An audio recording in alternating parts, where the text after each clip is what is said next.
बिस्मिल्लाहिर्रहमानिर्रहीम। अस्सलाम वालेकुम नाज़रीन। हैदर जाफरी अपने तमाम सुनने और देखने वालों की खिदमत में सलाम पेश करता है और हम आपकी आरा के, आपकी राय के, आपके सवालों के बहुत मशकूर हैं। आपने हमसे जो है वो बहुत सारे सवालात हमें भेजे। आपने हमसे जो है वो मियाँ नवाज शरीफ साहब के बारे में भी पूछा, तो हम मियाँ नवाज शरीफ साहब के जायचे और उनके नंबर्स के साथ आपकी खिदमत में हाजिर।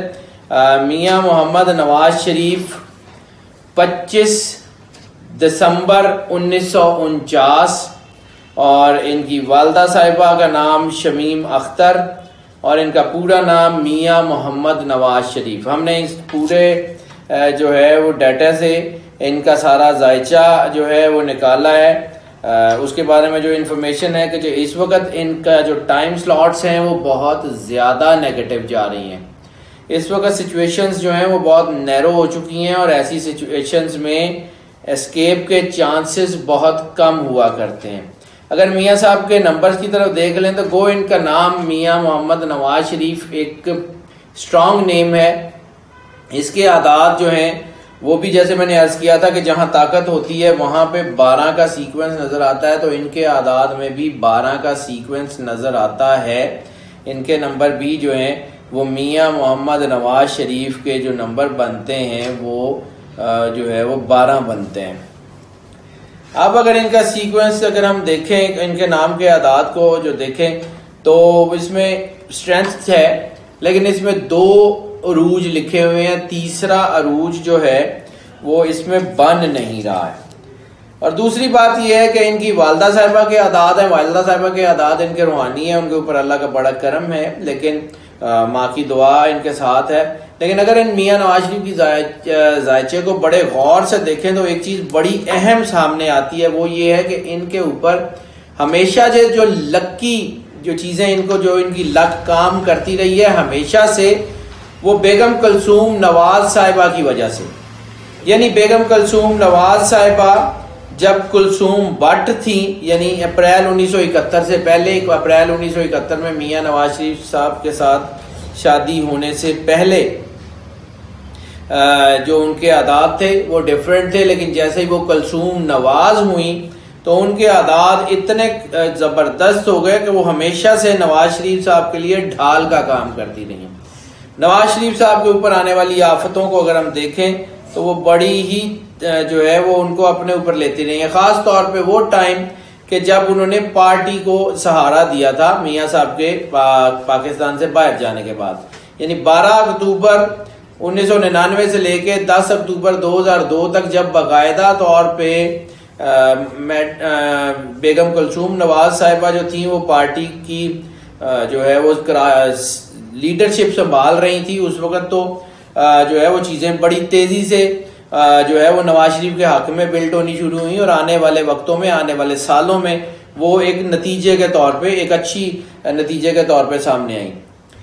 बेगम कुलसूम नवाज साहिबा की बीमारी और बेगम कुलसूम नवाज साहिबा का जो टाइम है उसको अगर हम गौर से देखें तो वो मैच हमेशा करता रहा मियाँ नवाज शरीफ साहब से, लेकिन इस बार उसकी मैच की सिचुएशन कोई इतनी ज़्यादा स्ट्रॉन्ग नहीं बन रही है। मियाँ साहब के लिए ये जो टाइम है ये बहुत ही ज़्यादा सख्त है। यानी अगर ये कहा जाए कि उनकी ज़िंदगी का सबसे मुश्किल साल है, जो इनकी ज़िंदगी का सबसे मुश्किल साल है वो शायद ये 2018 और शायद 2019 इनके लिए बहुत मुश्किल साल है। उसके बाद शायद इनके लिए कोई बेहतरी की चीज़ें निकलें, लेकिन 2018 और 19 में कोई ज़्यादा अच्छी खबरें मिलने के चांसेस नहीं हैं। और जो आदात बन रहे हैं मतलब क्योंकि हमारा काम तो सिर्फ ये होता है कि जो अल्लाह ताला ने लिख दिया करना तो सिर्फ उस वाहिद ज़ात ने है, वही एक अल्लाह ताला वही है जिसने सब कुछ करना है। हमारा काम सिर्फ इतना है कि हम उस सीक्वेंस को जो अल्लाह ताला ने लिख दिया है आदाद में, जैसे कि सूरह जिन की आखिरी आयत में अल्लाह ताला फरमाता है वह अहसा कुल्ला शैन अददा, हमने हर चीज को आदाद में महसूर कर दिया। जैसे कि दुनिया की हर चीज जो है वो नंबर्स में लिखी जाती है, from the unicellular to the galaxies, आपके सिविल एविएशन से लेके आपके ड्रोन अटैक्स तक हर चीज जो है वो नंबर्स में लिखी जाती है। इसी तरह इंसान की कोडिंग्स भी नंबर्स में की जाती हैं, तो वो नंबर का सीक्वेंस तो सिर्फ और सिर्फ अल्लाह बनाता है।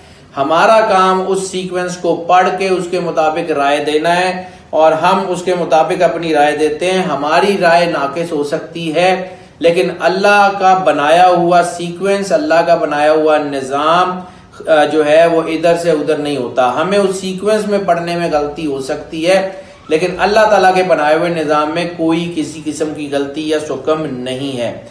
ये सीक्वेंस जितनी प्रिसाइजली मैं पढ़ सकता हूँ अपने इल्म के मुताबिक, अपने तजर्बे के मुताबिक, मुझे इसमें वे आउट नजर नहीं आता।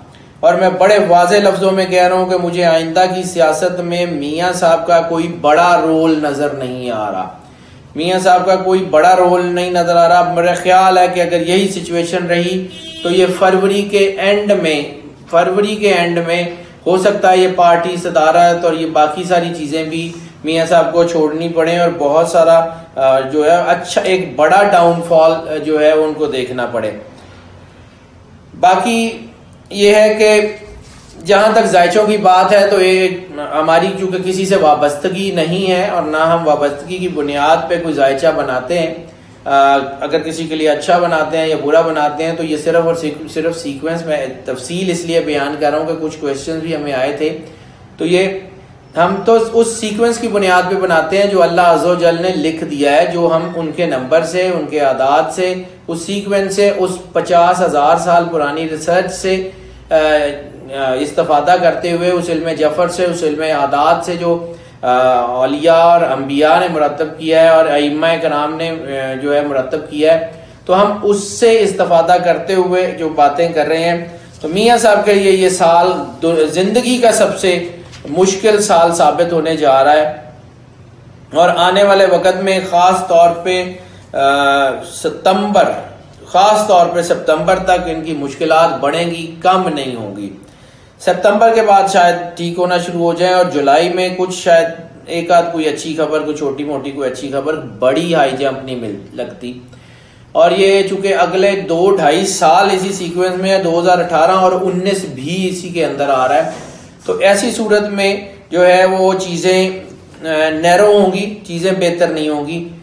नाज़रीन, आपकी आरा का, आपके सवालों का, आपके फीडबैक का बहुत बहुत शुक्रिया। हमें इंतज़ार रहेगा आपके इसी तरह के फीडबैक का।